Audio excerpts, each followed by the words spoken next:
Chris Cornell wife speaks up, were drugs involved in Soundgarden frontman suicide?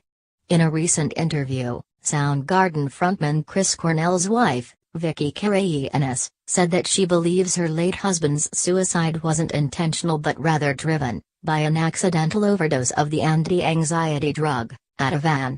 On Thursday morning, it was first reported that Cornell, who was only 52 years old, had unexpectedly died mere hours after his band Soundgarden had played a show at the Fox Theater in Detroit.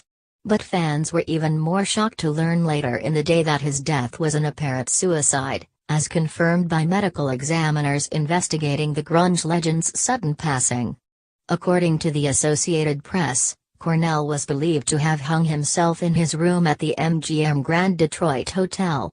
As Chris Cornell's wife expressed that there was no sign that he may have been suicidal, friends and family of the late rocker were left wondering what could have pushed him to take his own life. The Inquisitor reported that Cornell was described as acting strangely at the Fox Theater show on Wednesday night, forgetting lyrics to his band's most famous songs, and lacking energy for most of Soundgarden's performance. And on an ominous note, some fans believe he may have left signs that he was planning to commit suicide after the show, making off-the-cuff remarks, and segueing into a refrain of Led Zeppelin's "In My Time of Dying" during the band's final song, Slaves and Bulldozers. With one day having passed since news of the tragedy broke out, new comments from Chris Cornell's wife Vicky suggest that the singer's unusual behavior and subsequent suicide may have been related to prescription drug use. Speaking to TMZ, Vicky Karayiannis told the publication that she did indeed talk to her husband hours before he passed away, and he did not, in any way, appear depressed or suicidal. The couple was, in fact, discussing Memorial Day vacation plans over the phone. But Vicky observed that Chris was slurring his words when they spoke prior to Wednesday night's concert, with Chris admitting he may have taken an extra Ativan or two. According to drugs.com, Ativan is also known by its generic name lorazepam, and the drug is used to treat people suffering from anxiety disorders. The fact sheet goes on to say that lorazepam can be a habit-forming drug, and it should only be used if prescribed by a doctor.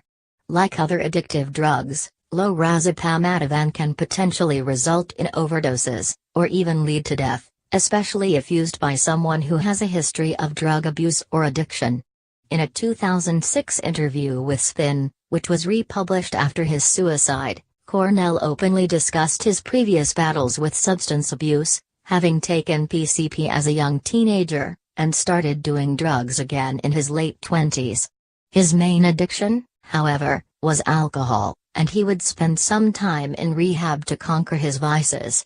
Back in the early 2000s, Chris Cornell was going through a divorce with his first wife, former Soundgarden manager Susan Silver, and Spin described him at the time as a full-blown substance abuser, a contrast to the clean-living, contented musician the publication was speaking to more than a decade ago.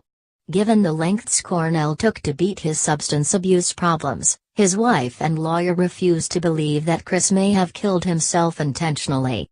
Cornell family attorney Kirk Pasich issued a statement to E! News on Friday, also stressing the possibility of an accidental prescription drug overdose. Without the results of toxicology tests, we do not know what was going on with Chris or if any substances contributed to his demise. Chris, a recovering addict, had a prescription for Ativan, and may have taken more Ativan than recommended dosages.